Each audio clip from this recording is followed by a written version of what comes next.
Hi friends, இன்றைக்கி நம்ம சமையல் ஒரு அனுபவம் சேனலில் கோல மாவு எப்படி செய்கிறதுன்னு பார்க்கலாம். அதை யூஸ் பண்ணி எப்படி கோலம் போடுறதுங்கிறதையும் பார்க்கலாம். இப்போ நான் காமிக்கிறது வந்து உங்களுக்கு நல்ல ட்ரையான கோல மாவு. ஸோ இதை வந்து நம்ம எப்படி கரெக்டாக நம்ம இந்த பக்குவத்துக்கு கொண்டு வரணுங்கிறத நம்ம டீட்டெயில்டாக இந்த ரெசிப்பியில் பார்க்க போகிறோம். முதல்ல ஒரு பவுலில் 1 கப் பச்சரிசி எடுத்துட்டு அது மூழ்கிற அளவுக்கு தண்ணி விட்டுட்டு அதை வந்து ஒரு மணி நேரம் ஊற வச்சு எடுத்துக்கலாம். பச்சரிசி சீக்கிரம் ஊறிடும். அட்லீஸ்ட் 1 மணி நேரம் போதும். இல்லை வந்து கொஞ்சம் கூட நேரம் ஊற வச்சாலும் ஒன்றும் பிரச்சனை கிடையாது. பாருங்கள், இப்போ வந்து அரிசி நல்லா ஊறிடுச்சு. இதை வந்து நம்ம மிக்சியில் அரைக்கணும். இவ்வளோ தண்ணி ஊற்றி அரைக்கக்கூடாது. இதில் உள்ள தண்ணியெல்லாம் முதல்ல இருத்துடணும். தண்ணியெல்லாம் இருத்துட்டு நான் கொஞ்சம் தான் தண்ணி வச்சுருக்கேன். ஸோ அதோட ஊற்றி நம்ம நல்லா கெட்டியான பேஸ்ட்டாக மிக்சியில் அரைச்சி எடுத்துக்கலாம். பாருங்கள், பச்சரிசி மாவை நம்ம நல்லா நைஸாக அரைச்சாச்சு. ஸோ இது கொஞ்சம் தண்ணியாக இருக்குன்னு நீங்கள் ஃபீல் பண்ணிங்கன்னா ஒரு காட்டன் துணியில் இதை வந்து நல்லா ஸ்ப்ரெட் பண்ணி வச்சிட்டிங்கன்னா அந்த துணியில் ஈரம் ஃபுல்லாக இஞ்சிரும். நமக்கு நல்ல பேஸ்ட் ஃபார்மில் கிடச்சிரும்.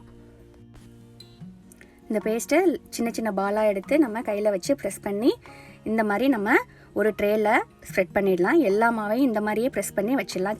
எவ்வளோ சின்னதாக நம்ம இந்த மாதிரி ப்ரெஸ் பண்ணி வைக்கிறோமோ அவ்வளோ சீக்கிரம் அது காஞ்சிரும்.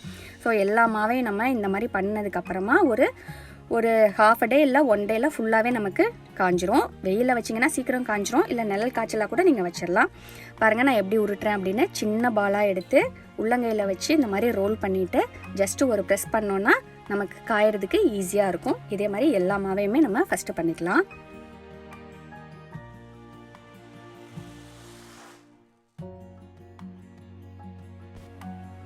பாருங்கள், நம்ம எல்லாத்தையுமே இந்த மாதிரி உருட்டி தட்டி போட்டாச்சு. இதை வந்து நான் நிலக்காய்ச்சலாக தான் வச்சேன்.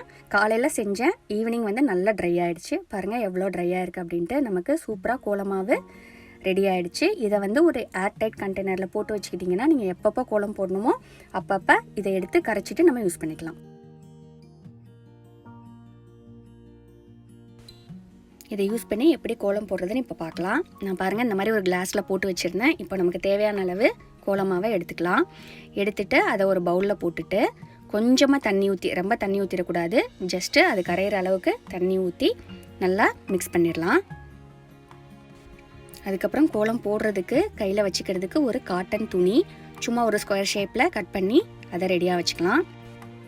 மாவை நல்லா கரைச்சிட்டு அதில் நம்ம வச்சுருந்த காட்டன் துணியை உள்ளே நல்லா நனைச்சிக்கலாம். அந்த மாவு வந்து காட்டன் துணியில் நல்லா வந்து உறிஞ்சிரும். ஸோ அதுக்கப்புறமா நம்ம அதை கையில் எடுத்துகிட்டு கொஞ்சம் கொஞ்சமாக ப்ரெஸ் பண்ணால் நிறைய மாவு வரும். அப்படியே நம்ம கோலம் போட ஆரம்பிச்சிடலாம். எப்படி போடுறதுன்னு இப்போ பார்க்கலாம். நான் வந்து இப்போ நடுவீட்டு கோலம் போட போகிறேன். ஏன்னா பிள்ளையார் நோன்பு வருது. அதுக்கு எல்லாருமே வந்து நடுவீட்டு கோலம் போடுவீங்க. ஸோ அது எப்படி போடுறதுன்னு பார்க்கலாம். ஃபஸ்ட்டு வந்து நல்ல ஒரு பெரிய ஸ்கொயர் போட்டுக்கலாம். ஸ்கொயர் வந்து உங்களுக்கு போடுறதுக்கு ஈஸியாகவே இருக்கும். நான் உங்களுக்கு நல்லா பளிச்சுன்னு தெரியறதுக்காக இந்த மாதிரி ஒரு வாசலில் நான் போடுறேன். இல்லைனா நீங்கள் வந்து பூஜை ரூமில் நீங்கள் போட்டுக்கலாம். ஸோ இந்த மாதிரி ஒரு பெரிய ஸ்கொயர் போட்டாச்சு. அதுக்கப்புறம் அதுக்கு உள்ள அதே மாதிரி உள்ளடக்கமாக ஒரு சின்ன ஸ்கொயர் போட்டுக்கலாம். நம்ம கைக்குள்ளே துணியை வச்சுட்டு துணியை லைட்டாக ப்ரெஸ் பண்ணோன்னா அதுலேருந்து மாவு வெளியில் வரும். ஸோ நம்மளுடைய மோதிர விரல் இருக்கு இல்லையா, அந்த விரலில் அது வழியாக நமக்கு மாவு வெளியில் வரும்போது இந்த மாதிரி நமக்கு போடுறதுக்கு ஈஸியாக இருக்கும். ஸோ உள்ள ஸ்கொயரும் நம்ம இப்போ போட்டாச்சு. இப்போது இந்த கார்னரில் ஒரு சின்ன ஸ்கொயர் வரைஞ்சிக்கலாம். அதே மாதிரி 4 கார்னர்லேயுமே சின்ன சின்ன ஸ்கொயராக நம்ம வரைஞ்சிக்கலாம். அதுக்கப்புறம் நடுவில் உள்ள ஸ்கொயரில் வந்து டயக்னலாக 2 லைன் போட்டுக்கலாம். இது எந்த டிசைன் வேணாலும் போட்டுக்கலாம். நான் வந்து சிம்பிளாக இருக்கிறதுக்காக இந்த டிசைன் போடுறேன். ஸோ இந்த மாதிரி ஒரு எக்ஸ் மார்க் நடுவில் உள்ளதில் போட்டாச்சு. அதுக்கப்புறம் அந்த குட்டி குட்டி ஸ்கொயர்லேயுமே வந்து ஒரு சின்ன எக்ஸ் மார்க் போட்டுக்கலாம். அது கொஞ்சம் பார்க்குறதுக்கு வந்து ஃபினிஷிங் அழகாக இருக்கும்.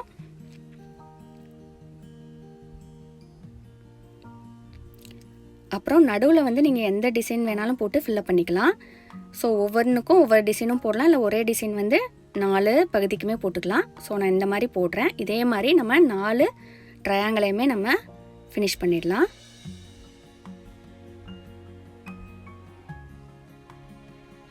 பார்க்க கஷ்டமாக இருக்க மாதிரி தெரியும், பட் போட்டால் ரொம்ப ஈஸி. இது பார்க்கையில் தான் அப்படி தெரியும், ஆனால் ரொம்ப ஈஸியாக போட்டுடலாம்.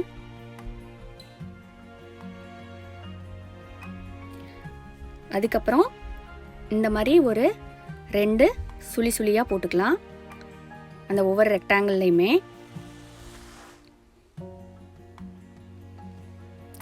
அது 2 தான் போடணும்.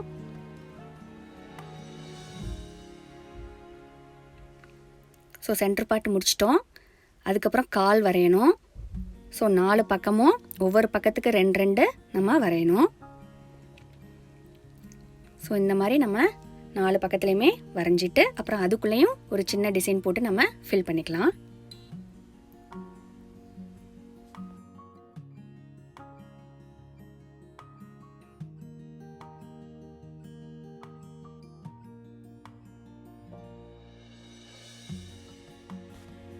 இந்த ஒவ்வொரு கால்லையுமே நடுவில் ஒரு கோடு போட்டு சின்னதாக ஒரு டிசைன் போட்டுக்கலாம். அதுவும் பார்க்குறதுக்கு வந்து நமக்கு அழகாக இருக்கும். இதே மாதிரி எல்லா கால்லையுமே நம்ம போட்டுக்கலாம்.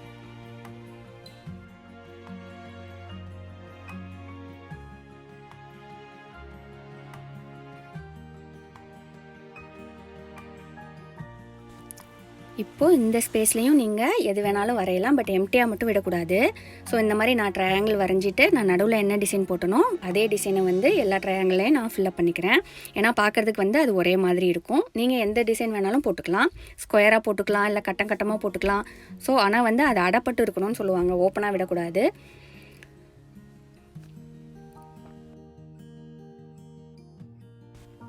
கடைசியாக நம்ம புள்ளி குத்த ஆரம்பிக்கலாம். நான் வந்து நம்ம என்ன டிசைன் போட்டிருக்கோமோ அந்த டிசைனுக்கு அவுட்டர் லேயர் வந்து சின்ன சின்ன புள்ளி புள்ளியாக நம்ம ஃபுல் கோலத்துக்கும் வைக்கணும். இது வந்து நான் 2 தடவை வைக்கிறேன். ஸோ அது வந்து பார்க்குறதுக்கு நமக்கு வந்து ரொம்ப அழகாக இருக்கும்.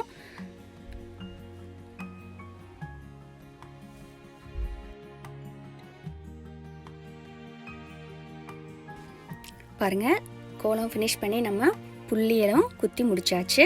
இப்போ அந்த வந்து ஓரத்தில் மட்டும் கால் போட்டிருக்கோம் இல்லையா, அந்த கேப்பில் நம்ம வந்து ஏதாவது ஒரு டிசைன் போட்டுக்கலாம். சங்கோ இல்லை சக்கரமோ ஏதோ ஒன்று போட்டுக்கலாம். நான் வந்து இந்த மாதிரி ஒரு டாட் வச்சு குட்டி குட்டி சர்க்கிளாக வந்து 4 கார்னர்ஸ்லேயும் நான் போட்டிருக்கேன். ஸோ இப்போ வந்து பர்ஃபெக்டாக கோலம் நம்ம வரைஞ்சி முடிச்சாச்சு. நமக்கு வந்து கோல மாவில் எப்போ வேணாலும் இந்த கோலத்தை நம்ம ஃபங்க்ஷனுக்கு வரைஞ்சிக்கலாம். அந்த சர்க்கிள்லேயே நம்ம சுற்றி புள்ளி குத்தியாச்சு. அதுவும் 2 லேயர் குத்தியாச்சு. இந்த கோலம் வந்து நல்லா காய விடலாம். இப்போ லைட்டாக தெரியுது, காஞ்சதுக்கப்புறம் நல்லா சூப்பராக தெரியும். பாருங்கள், கோலம் நல்லா காஞ்சிருச்சு, நல்லா பிரைட்டாக தெரியுது. ஸோ இதுதான் நடுவீட்டு கோலம். நீங்களும் இனிமேல் எல்லா ஃபங்க்ஷனுக்கும் போடலாம். தேங்க்ஸ் ஃபார் வாட்சிங்.